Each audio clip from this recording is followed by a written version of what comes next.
There we go. Hey everybody. How's everybody doing? It's third. Man, I'm all confused. It's don't know what's happening, y'all. We are having some technical challenges tonight, but guess what? Y'all here, come on in the room. Dr. Charles Rainey, thank you for being here. Listen, Charles been like beating everybody into the chat, letting freaks know that he's coming in all the way from California. Glad that you are here. Thank you for your text, your phone call. I appreciate it. So everybody, let us know where you're watching from, what city. I know we got some New Jersey folks going to be dialing in tonight. So put in the chat box where you are watching from. We are glad that you are here at the Real Money Coach Show. This is our last show for the month of August. Believe it or not, the year is flying by, and we will soon be in September. Letting you know what's coming up in September. Siobhan Overton, thank you for being here from Nashville, Tennessee. The month of September is Life Assurance Awareness Month. Hello, Kimberly. I'm glad that you are here. Zenobia Lewis, thank you for being here from Stone Mountain, Georgia. Maurice, my man Maurice from New Jersey, Byland. All right, my buddy. Hanging out at we were at the what is that? Westwoods. I think it's Westwoods. So Boardwalk, had a great time. Thank you, Maurice, for being here, supporting your lovely queen. So we are excited to be on the show tonight. We're excited to have you here.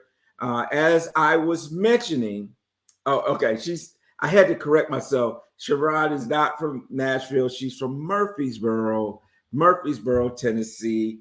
And so my good friend, Pastor McCarroll there just celebrated his anniversary. And we have Alice Martin is in the house. Alice, thank you for being here. Had a wonderful time at Alice's 80th birthday party. I guess it's okay to say that. Normally you don't say a lady's age on air, right? But I think Alice is cool with it. Wonderful time there. And it's a lot been going on, you all. And so a lot to share, a lot of great things that have happened.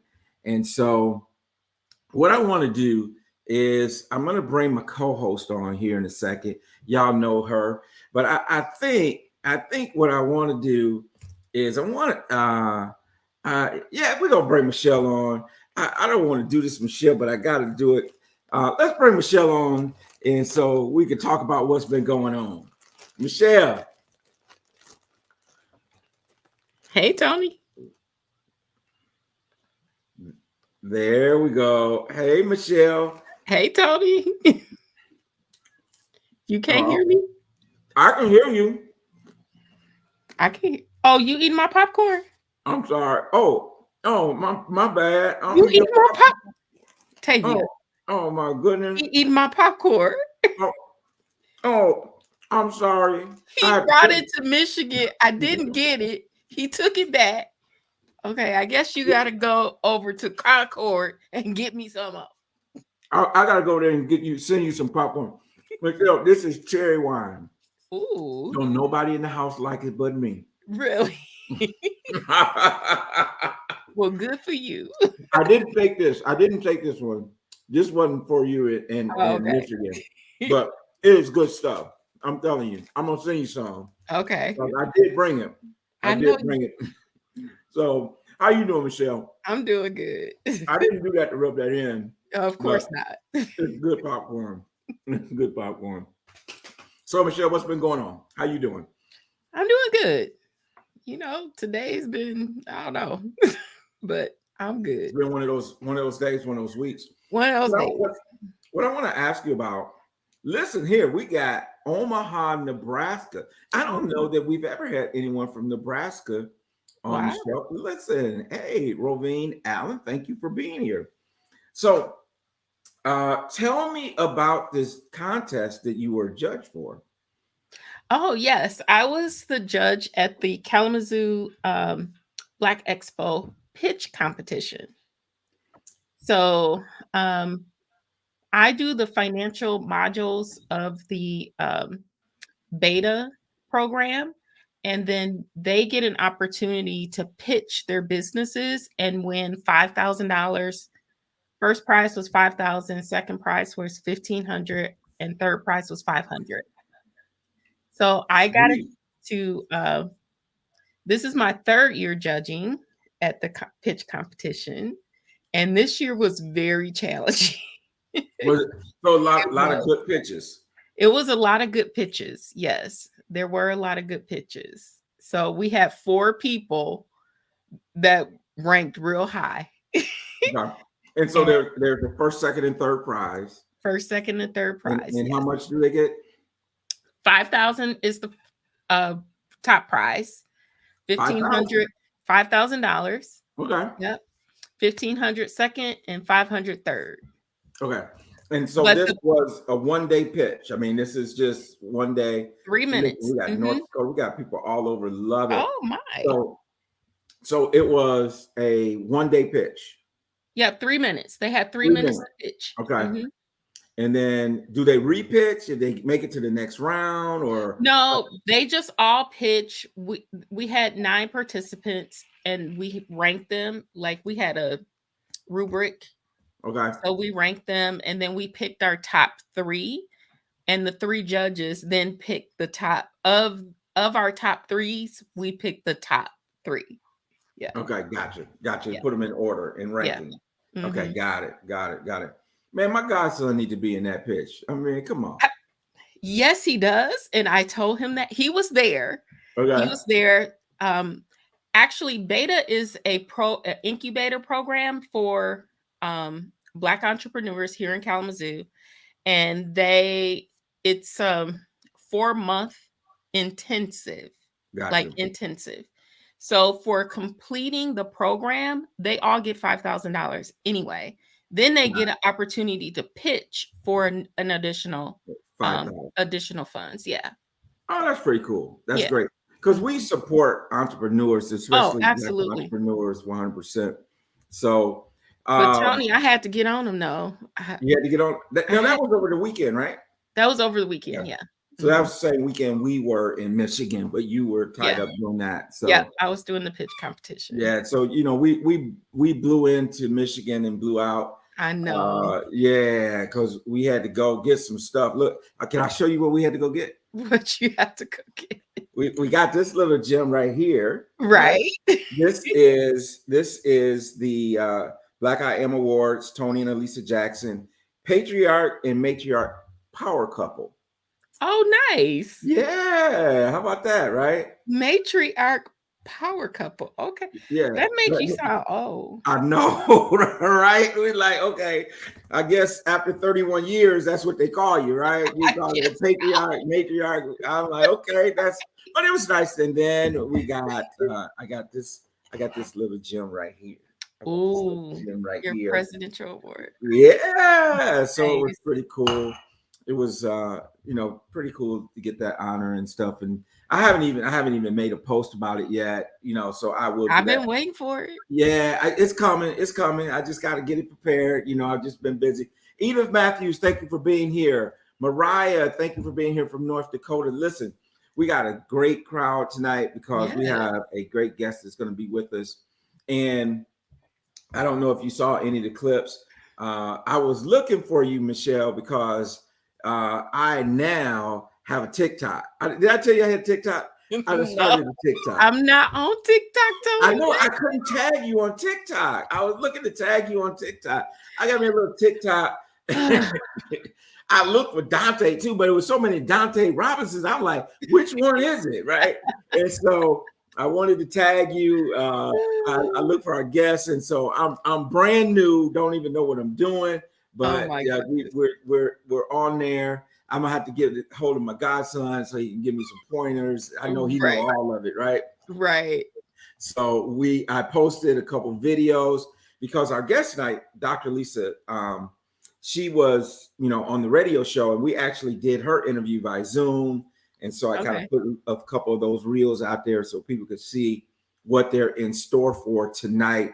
Edith Matthews is from Jamaica, New York. I love that. I have yet to go to New York City. It's on my bucket list, Edith. I'm going to New York City. I've never been to New York City. And we said that that's what we're going to do. We're going to do New York City, and we're going to do Martha's Vineyard. We're going to do all that, right? So we're going to do that as a vacation, you and your Tony and me and my Lisa. We're going to do that. Renee, thank you for being here, also in Stone Mountain. So let me tell you a little bit about our guest. Wonderful, wonderful person. Wonderful, wonderful power pack professional sister, right? So Dr. Lisa Coney-Fonville is really turned out to be a really great customer, really great friend. Hosted Lisa and I when we were there a couple of weeks ago in New Jersey, and we just had a wonderful time. It seemed like, you know how you connect with people and it seemed like you've known them for a long time. Mm-hmm. That's kind of how it was, you know, when we were out there. And she hosted a financial empowerment brunch. And she is an author. She is a international speaker. She is a transformational life coach, among other things. And so we're going to let her come in and kind of fill in where I left off. And we're going to bring Dr. Lisa to the stage.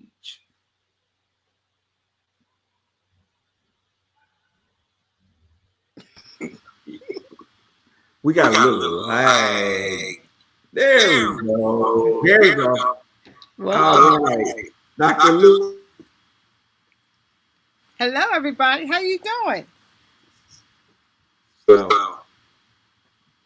Dr. Lisa, you take a moment to kind of tell viewers a little bit about yourself. Of course. Well, as you say, I'm Dr. Lisa Coney-Fonville, but if you call me Lisa, just don't call me late for dinner. I always say that. Yes, I am my top priorities, my full-time job is a wife and mother. Everything else, that's my first ministry. Everything else is secondary after that. You know, my 9 to 5, my business, the whole bit. So I do have a business. It's called Elite Life Coaching. Elite is an acronym for Empowered Life, Inspired to Elevate. So I've been working with that for about 3 years. And primarily I work with women like myself who wants to do more and have so much more inside of us. We just need to rattle the cage and get it out. And that's my goal. That's my goal. And I have a wonderful family, my church family, my home family, and I orient myself around that. I'm also an author, bestseller, 3 times? I have a few anthologies under my belt with Les Brown and Dr. Cheryl Wood. Actually, Dr. Les Brown now and Dr. Cheryl Wood. And then I have my own masterpiece, Missed Opportunities. Well, one of the things we want to do is we do want to unpack missed opportunities, because I think that's an awesome book title. And I really would like you to just kind of go into it a little bit and tell us, you know, give us a little bit of the background. I got a chance to hear it, but for everyone listening, give us a little background on why the title Missed Opportunities. Oh, I'm glad you asked that, Tony. I'm glad you asked that. One of my friends and I had gone to college together. We didn't know each other prior to that, but we grew to be more like sisters. So she shared some things with me, and she had shared that she had been assaulted as in her younger years. And my question to her was, did you tell anybody? Did you report it? And she said, no. I said, well, why didn't you report it? And she, you know, at that time, she just didn't know. And I told her, I said, do you know you missed opportunities to save other young women from his venom? Mm-hmm. And she thought about it and she said, you know, I didn't see it that way. I said, yeah, you'll never know how many women you would have or could have saved if you only had reported what was going on. It's because it wasn't your fault. And that was in 1982. I kept that title in my head until 2020 when I wrote the book and had it published and it came out. And that's where the title came from, Missed Opportunities. Between that dash, between 1982 and 2020, I've wrote about other missed opportunities. I was very transparent about some things, and I wrote about other missed opportunities. But I endeavor not to miss any more unnecessarily, and I shared how others can avoid missing those opportunities through that book. Can you share maybe one or two of those nuggets with us? I mean, we want people. We're going to put the website up so that people go buy the book, but just share maybe one of those nuggets of how we can position ourselves not to miss opportunities. Okay, well, let me see. With so many of them, let me just talk about the fear factor. Fear paralyzes us. We get this assumption in our head that when we put out an idea, or we want to start a business, or we want to go back to school, or we want to do whatever we want to do within our purpose, we always think about, well, what are people going to think of me? Or maybe I'll fail. And I tell people, failure is not a person, it's an action. It's what happens. It's not who it is. It's just what happens. And if we can get past the fear factor, we can move. But sometimes fear does come, and you just have to work with it. You just have to, if I'm fearful, then I'm still going to do what I'm going to do. I'm still going to work through it. And let me tell you, once you get your mindset in that mode where nothing's going to stop me, fear usually just runs away. You find out that you are capable of more than what you think you are. Much more. That's one nugget. I love that, the fear factor and avoiding the fear factor. I think sometimes in what Michelle and I do, Michelle with business owners, me with individuals a lot, is that one of the things that holds people back is that fear factor, afraid of taking that step to become an entrepreneur, or taking that step to go back to school, or taking that step to say, hey, I'm going to really look at my finances and kind of figure out really what's going on. We kind of fall into that comfort zone, and what kind of keeps us in that box sometimes is fear.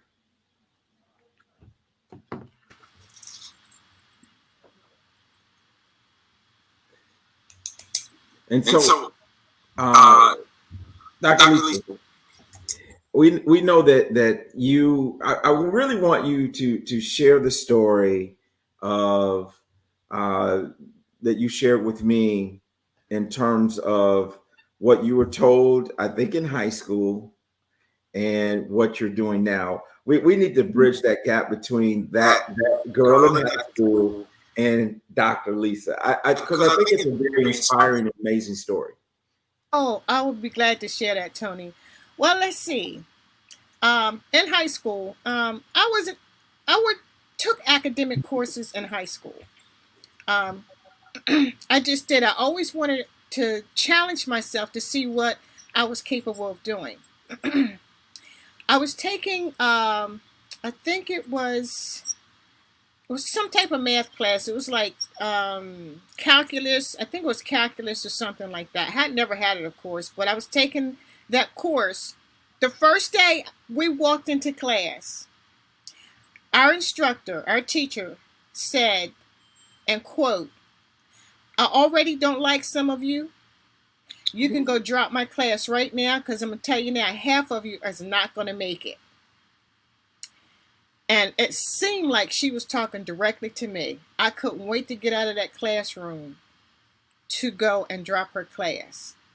The point was, I always wanted to be a registered nurse. I was told that we had to have that class in order to go to college to be a nurse. So once I graduated high school, I didn't go to be a nurse because I thought I had to have that class. There I was, assuming again, not asking questions, not inquiring, but I was young. I didn't know. I didn't have the guidance that I needed to help me along the way to become what I wanted to be. So I went to college, and that's where I met my friend, where I was able to get the title of my book from. After that, I came out. I worked for a utility company for 11 years. Still wasn't satisfied. Still wasn't satisfied. When they were laying off, I chose to take the severance package, and I went back to school. Got to college, and I tried to get in the nursing program. The first year, they wouldn't let me in. I kept going back. I kept taking my prerequisites. The second year, I was let into the nursing program. And at that point, when I found out that I didn't need calculus to get into the nursing program, I just wanted to disintegrate. I'm like, all these years. And that's why I say, don't let anybody tell you what you can't do. Unless it's God, everybody else, they can just shut it down. So here I am now with my doctorate degree in education. I never got a chance to go to an HBCU. And embarrassingly, I was an adult until I found out what HBCU meant. Because I didn't have the guidance. And the people around me, my guidance counselor, he was African American, never told any of us students. He signed our papers to get our courses for the next semester and told us to get out of his office. That was how it was for us. But guess what?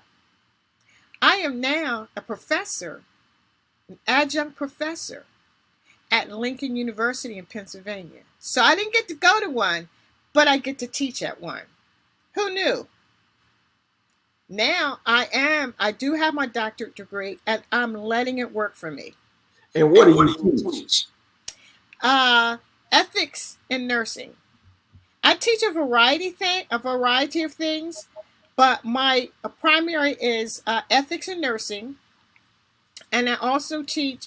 I also teach global nursing.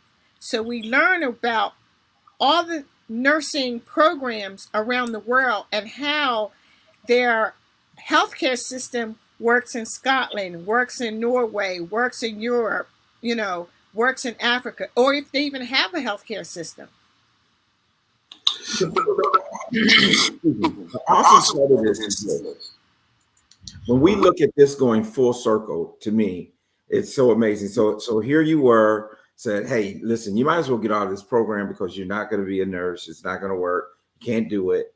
And then now you have this career, and you never give up on the dream, right? You never give up on that dream that God had planted inside of you. And I believe that's who did it, right? You never gave up on it. And now we come full circle. And not only did you have a wonderful, a great career as a nurse, but now you're teaching nursing. And, I just want to say, won't he do it? Right? Won't he do it? If y'all believe he'll do it for you, put it in the chat that he will do it. He'll take the and turn the whole thing around. What the devil meant for evil, God will use it for good. And I just think, Dr. Lisa, that's just such a amazing and not just that, but just an inspirational story that many of our listeners, many of the ladies that you coach and mentor can really just grab a hold of and just really run with. So thank you for sharing that. Absolutely.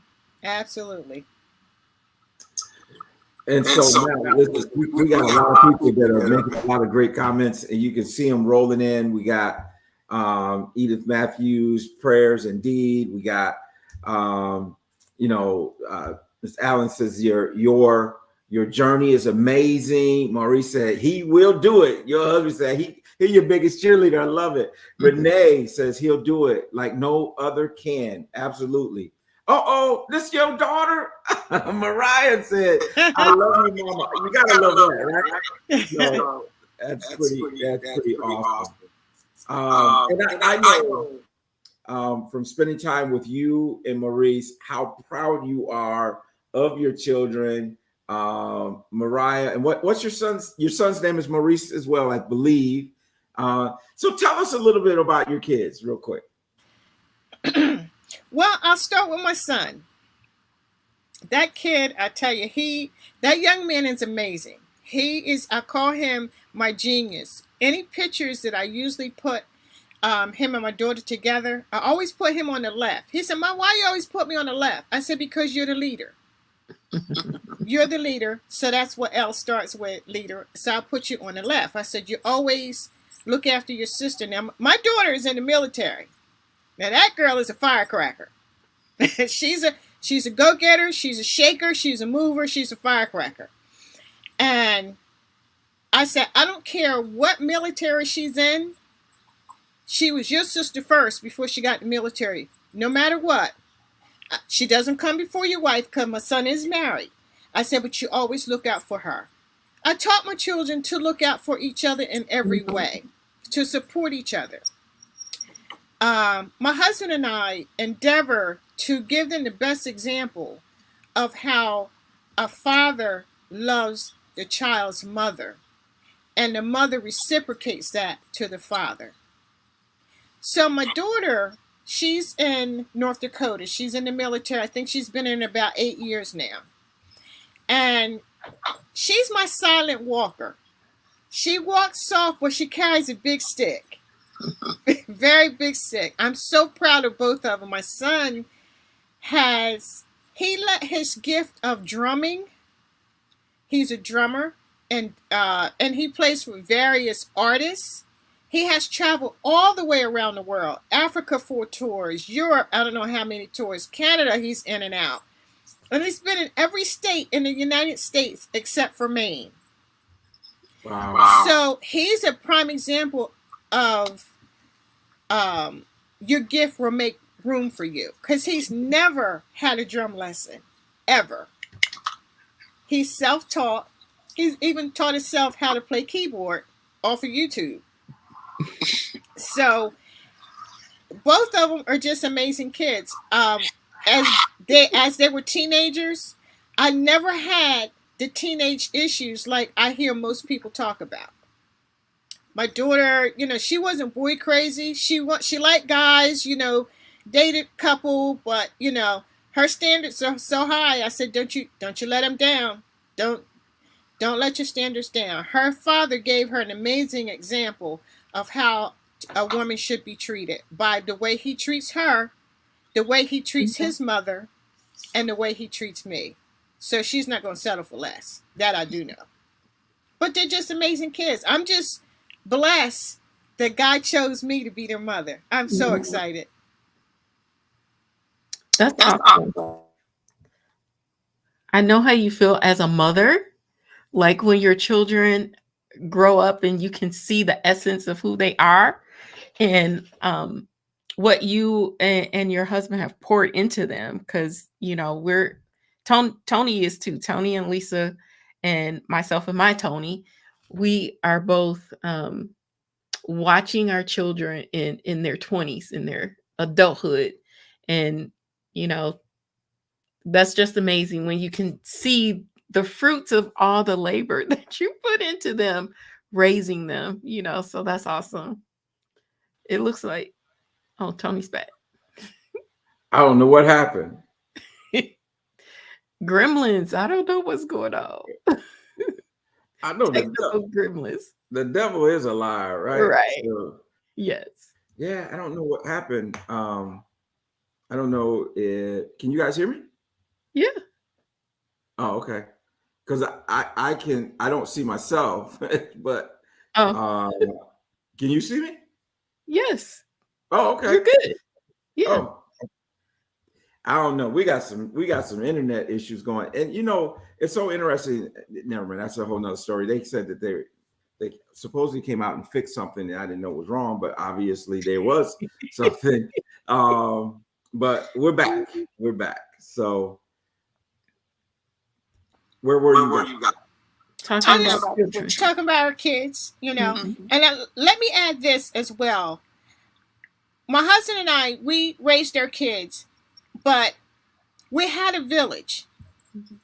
We had a village of grandparents on both sides, uncles and aunts, and even some of my close friends had a hand in looking after our children. I don't mean babysitting, meaning that if they saw them going left, they helped get them back on the chalk line. Mm-hmm. And I appreciate the grandparents instilling in them their values and sharing we lost our last, well, no, my mother is the last grandmother. Our other grandmother, she was 105 when she expired. The other one, Maurice's grandmother, was 110. My mother is now 96. So we're going to be around for a while. Longevity. Yes. That's awesome.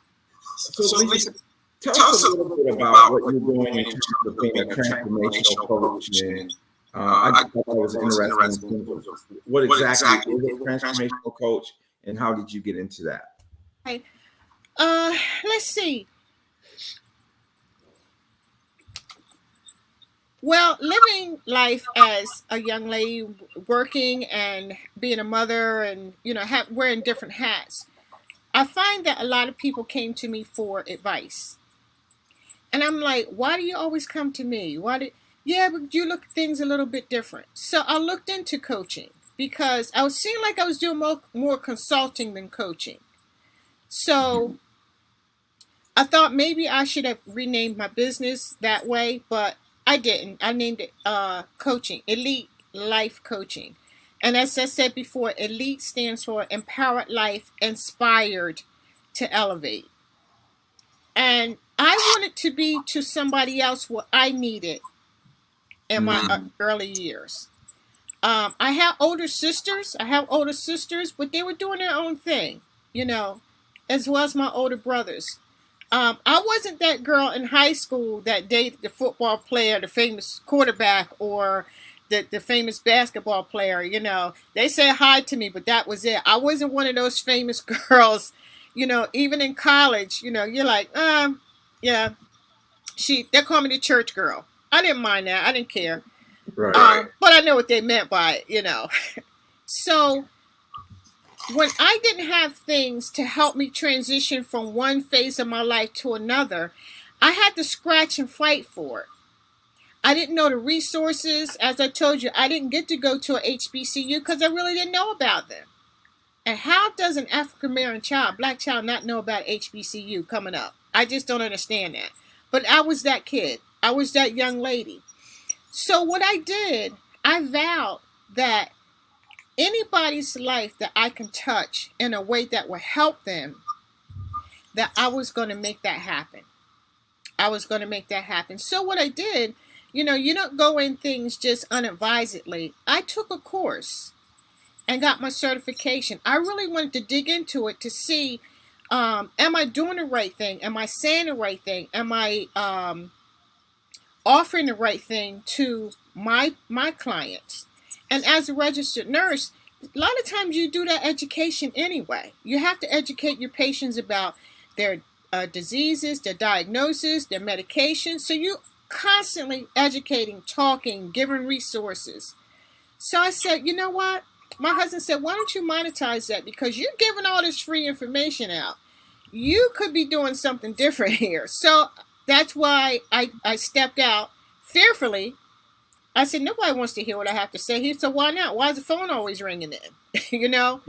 So I did what he said. I stepped out and I haven't regretted it. So what I mean by transformational, it means that we're going to go from one phase of your life where you are now. We're going to recognize where you are. We're going to deal with that. And we're going to find out where you want to be. And in between that, we're going to see how we can get you there. I always tell them, I don't know everything, and I don't claim to know everything. But I know other people that do know more than me. You know what I mean? Resources. Prime example. Tony, you came all the way to New Jersey, you and your beautiful wife, Elisa, to grace my people with the information that you had. I'm still getting compliments about the information. they're not really talking about the food or the venue. They're talking about the information that you relayed to them. They're like, wow, this is amazing. How did you know this? How did you meet him? You know, and I still have information at my desk at work to send in to you because they couldn't make it, but they still wanted the information. They still want to get in contact with you. That's forthcoming. So that's what I want to do. If I get a hold to something that's good and it benefits me, and it don't really have to benefit me. If it benefits you, I want you to have it. I want you to get it. I want to put it out there so that you can make an informed decision whether or not you want to bite on that or not. Well, one of the things I was thinking about is she was talking about that, Michelle, in terms of what you always say about turning your profit into your passion into a profit. And yeah. So, and I know that you're going to be coming out with that again. That's going to be restarting. So yes, it is. So looking forward to that. And you know, I was just the fact that you, Dr. Lisa, said to me, you know, will you come to New Jersey? Will you do this? I thought was just so amazing because you cared enough about your community to say, let's bring some information. And whether people act on the information or whether they just take it in and act on it later. I mean, once we put it on the plate, it's up to them to eat. And you did a wonderful job with that. And I was going to ask you, you know, kind of what kind of sparked you to do that. But I think you kind of talked about that a little bit. But would there be anything more that you'd add to it? Oh, I'm going to continue. And I have to say, Tony, I was very nervous about doing it. And as I told you, one of our pioneers of our community had expired. And that day was her celebration services, her homegoing services. And that even like, I felt like this heat come over me. I'm like, oh my God, nobody's going to come. You know, they're going to think the tickets are too high or what have you. And I stepped back and God had just gave me this peace about the whole thing. And he said, you worry too much. You just worry. Let me handle this. I got it. You did what you were supposed to do. You put it out there. I'll bring in who's supposed to be there. Yeah. And I kind of like got myself calmed down. And I saw the first person walk in was one of my spiritual fathers, Gus Davis Jr. I was like, okay, here we go. Here we go. We're ready. You know, I was worried. In my head, I'm thinking, here's this assuming again. I hope Tony and Elisa make it. I don't want no problems with the airlines, you know, no problems with their plane, you know, the whole bit. I want them to be okay, you know. And God worked that thing so amazingly for me. And I'm like, whew, I can breathe now, you know, I can breathe. So I'm looking, I'm looking forward. I'm already packing my next event.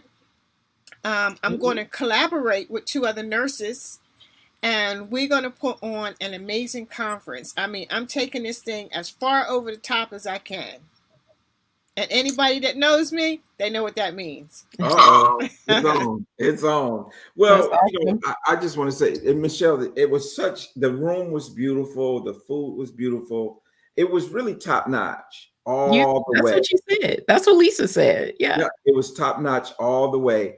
And here's the thing too. I think when we're people of faith, that you know, we know that sometimes we have to take the first step, even when we don't see the whole staircase. That's right. That's what Martin Luther King said. And Lisa was saying, so where are we going? And I said, we're going to New Jersey. Where in New Jersey? I said, Vineland. She said, where's that? I said, I don't know, but we're going. I said, it's someplace between Philadelphia and Newark, somewhere. I don't know where it is. But we're going to go to New Jersey. And what a wonderful community. And for us, we had a great time because it gave us a new experience, going to a place that we'd never been before. And then when we got a chance to go to the boardwalk and spend some time with you and Maurice, I mean, it was great because I got my steps in, I got my exercise in, we got a chance to and you ate a donut, if I recall. Funnel cake. Funnel cake. Right. But okay. I tried to get him on a ride, Michelle, but he wasn't going at Slingshot. He wasn't having it. No. Michelle knows me. I don't do roller coasters. Let me tell you this, everybody, and Dr. Lisa. The last time I was on a roller coaster, it was kind of Michelle's fault, honestly. I'm going to be honest with you.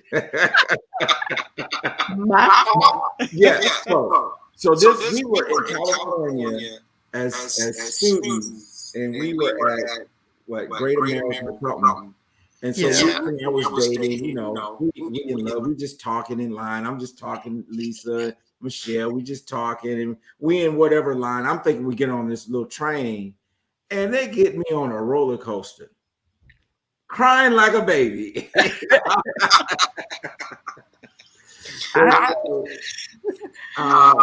I even share that experience a little bit in my book because I talk about that I don't do roller coasters.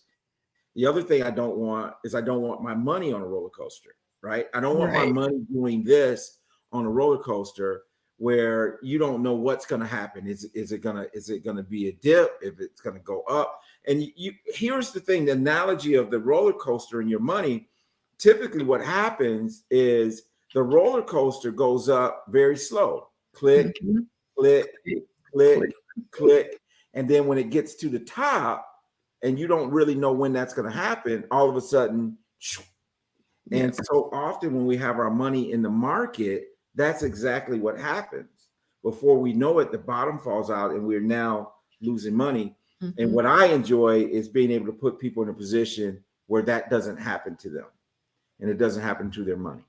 And so, but anyway, so yeah, we had a great time there, and you did a wonderful job. Maurice was the ultimate host along with you, and so great time. So Dr. Lisa, come to a close here in a few minutes. If someone wanted to, we got to talk how they get, and if they want to engage with you in terms of some of your work, how does that? Okay, let's start with the book. I have a website. It's www.missed-opportunities.com, and they can go there and order the book. It comes directly. Their order comes directly to me. I'll send it out because I like to put like little small things in there, little trinkets in there. You know me, I'm extra. I pay attention to detail. So I like to send that out. And I'll only ask that you please put your address. A lot of times, because it goes through PayPal, put your address so I'll know where I'm sending it, your mailing address. And if you want to connect with me, I'm on LinkedIn under my name, Dr. Lisa Coney-Fonville. I'm also under Instagram under the same name, Dr. Lisa Coney-Fonville, as well as Facebook. My website is Dr. Lisa Inspired, ED, the numerical 2, Elevate. So it says Dr. Lisa Inspired to Elevate, and the 2 is numerical.com. And if you put half of that in, most of it, it's going to come up anyway. And you'll get my website. You'll learn about me. You see a few pictures, get a few testimonies. And there's a link on there if you want to connect. I am a public speaker, a motivational international speaker. And one of my keynote speeches is the power of your words. I'm very strategic about what I say, even in a jokingly way. I'm going to give you an example. We used to joke about people, and we still do. And I would say something like, "Oh, poor thing." Your spirit don't know the difference. So I never want to put that out on somebody that they're poor. And I don't mean far as finances only. I don't want them to be poor in spirit. I don't want them to be poor in love. I don't want them to be poor in education or poor in knowledge. So I stopped saying that. Because your words have power. God used words to create the universe. And if he can do that, we can do the same thing. So I don't want to create any havoc by my words in my life, my family's life, or anybody I connect with. What do you say to that? Right. That's awesome. Yeah. I believe the same thing. You know, your words, the words you speak have life, and they bring things into existence that doesn't exist. So be careful of the words that you speak.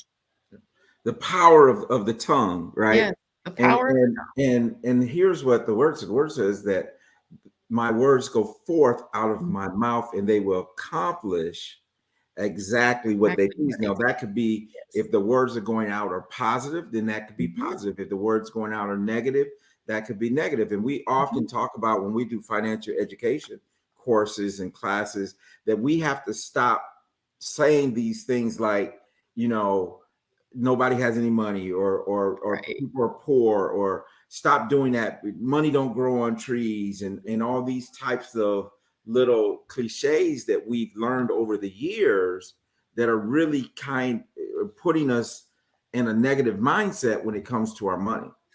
And not only that, but it also puts us into a negative mindset about other things as well. Like you said, Dr. Lisa, it's not just about money, but being poor in spirit. The same thing about our health, the same thing about our relationships. If we speak life into them, then they will have life, because the power of our words. And so I love that. I do want you to just touch real quickly on that Paris experience. So, you know, what's that about? Oh my. What an experience. Yes, we had I hadn't got invited. I asked, it was the women's conference, and I asked them, I said, how did you find me? They found me, they liked my LinkedIn profile. They found me on LinkedIn, and from there they looked at my Instagram page. From there they looked at my Facebook page, because that's all I have. I have Twitter, but I never use it. And they said they were impressed, and they wanted me to come and speak on their stage. I said, do you have a topic? They said, whatever you want to do to inspire women. I'm like, oh, you got the right one now. You got the right one now. I spoke to my husband about it. I said, can we do this? You know, can we go to Paris? And he said, why not? I never say I can't afford it. I just say, how can I afford it? Because we'll make it happen. We will make it happen. And he made it happen for me. He really did. He put up everything. We got the hotel and whatnot. And again, I was nervous because there were some giants in the room.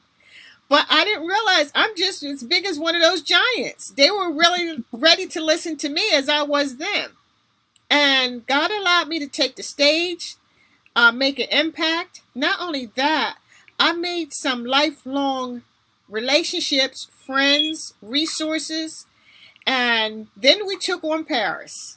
That in itself, going to the Eiffel Tower and eating at the restaurants there, it was just a beautiful, beautiful experience. Next year, I'm slated to go to Africa, Dubai, and I think India. So I'm preparing now for those experiences next year. Get your passport ready. And your global reentry. That's global reentry, right? Yeah, I'm really happy for you, and to see all that happening. And meanwhile, you know, we'll be doing what we do to keep everything going, so that when the day comes that you can retire wealthy, financially free, stress-free, debt-free. Whoop, whoop. So that's what we do. You know, I really just, it's just so inspiring, from, you know, where you said you started to where you are, and then now to be on an international stage. You know, that's pretty amazing. So as we close down, any last words you'd like to leave with the audience tonight? I'd like to thank you, Tony, for having me on. Michelle, thank you so much. I appreciate it. And I just want to say to the audience that tomorrow's another day.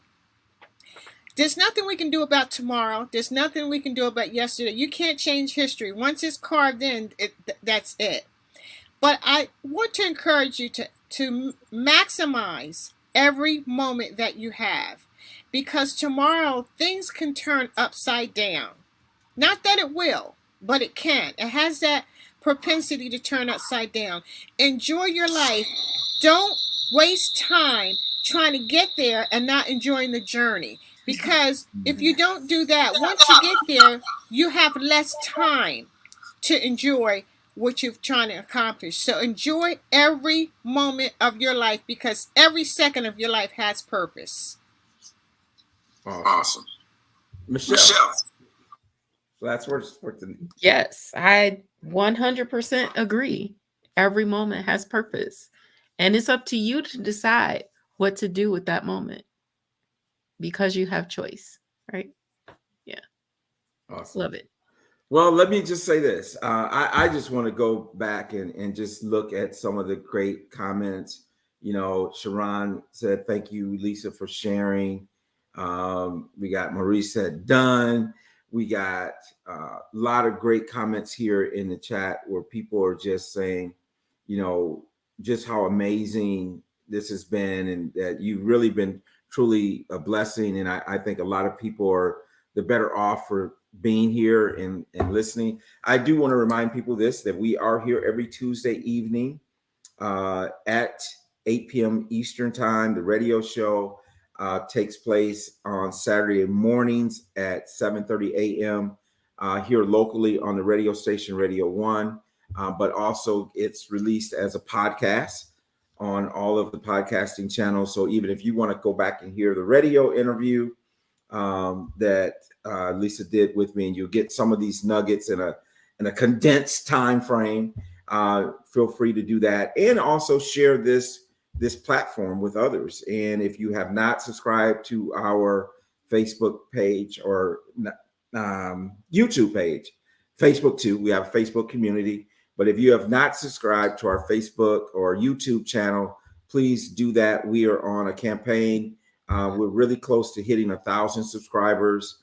We want to finish that up with a lot of people. We know we have a lot more listeners than we have subscribers. So we do want you to do that, because that then documents it for other purposes and that type of thing. So we want to make sure you do that, and want to make sure you tune in. We will be talking in the month of September, because September is Life Insurance Awareness Month.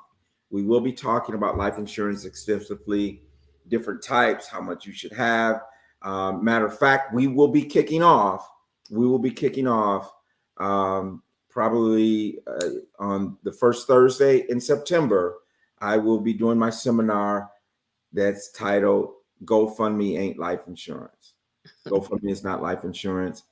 So we'll dig into some things there. And I get it. And as many of you know, my wife's dear cousin, 19-year-old, and at least I don't think we shared this with you. We got that call the morning before we left New Jersey that he had passed in a car accident. And I was very honored to do his eulogy over the weekend. But it was just a reminder of that life is unpredictable, and we have to live each moment out. It's with joy, and despite how things may be going in your life or how you may think they're going, just relish every moment and love your loved ones. Our pastor, our first lady, recently passed, and these things just remind us that we're mortal beings. I mean, we're not going to live forever, and no one knows the time nor hour. So we want to make sure that we're prepared. We want to make sure that we're prepared spiritually. We want to make sure that we're prepared financially, and we want to make sure that our relationships are in the right order. Because you don't know if you will have time to apologize or say, I'm sorry. We don't know if that will be afforded to us or not. So with that, anyway, just live life to its fullest. Thank you, Dr. Lisa. Michelle, thank you as always. My girl, my wife's best friend in the world. And so we love you, and everybody have a wonderful night, and we will see you next week. And we will be talking to a young lady who was a widow very early in age. And sometimes this is what we do. Just kind of a note on that. Sometimes what we always do, we talk about the people who die who do not have life insurance. That is the headline. Well, we're going to talk to someone whose husband did have it and what difference it made in her life when she was widowed in her 30s. And so we want to just make sure that you tune in for that. It'll be another inspiring show here on The Real Money Coach. Y'all have a wonderful night. Thank you for tuning in. Good night. Good night.